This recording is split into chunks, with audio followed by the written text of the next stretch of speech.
Hello and welcome. It's another week. I'm Natha. Let's talk some astrology. Just some housekeeping. We have changed our business name. It is now Electra Astrology. So you will be seeing that name moving forward, although it'll still be me coming to you weekly to talk about the planets in the skies.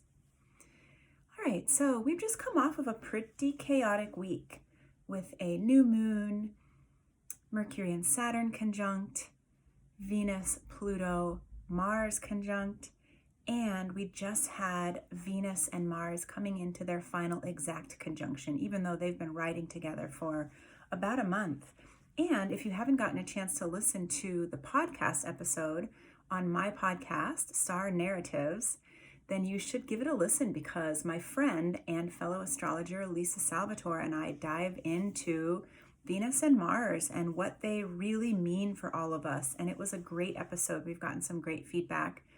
There were a few people that said they got quite emotional listening to it because it opened some knowledge up that their soul really responded to.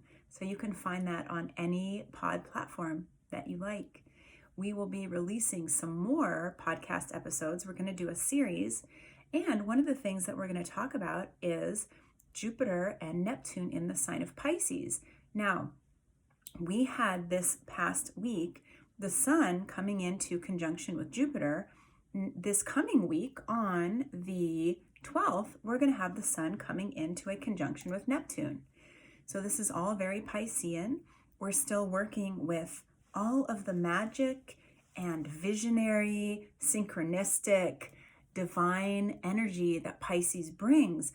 But remember, there's a lot of illusions as well. So you have to really take everything that you see right now in this period of time with a grain of salt. Nothing is really as it seems.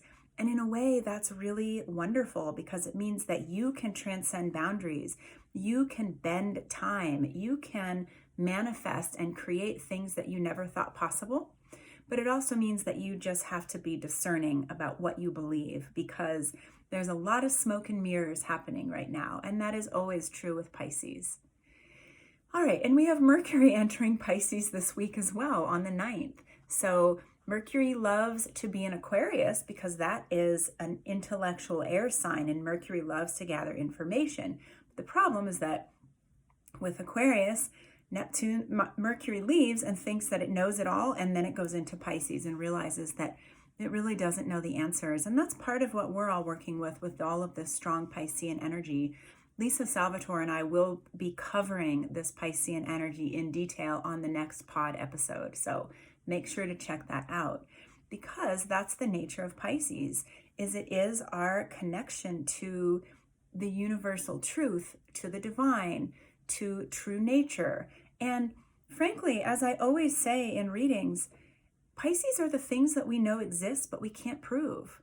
So there are so many layers of ethereal information and esoteric teachings and metaphysical things that are surrounding us and swirling around us, and we can't prove it. We just hope that we have some sort of connection to it. So this will be a week where you will be asked to tap in. You might feel more tired. You might want to pay attention to your dreams, keep a dream journal. And of course, as I always say, just be aware of falling under the spell. Okay? All right, have a wonderful week, and I will talk to you all next week.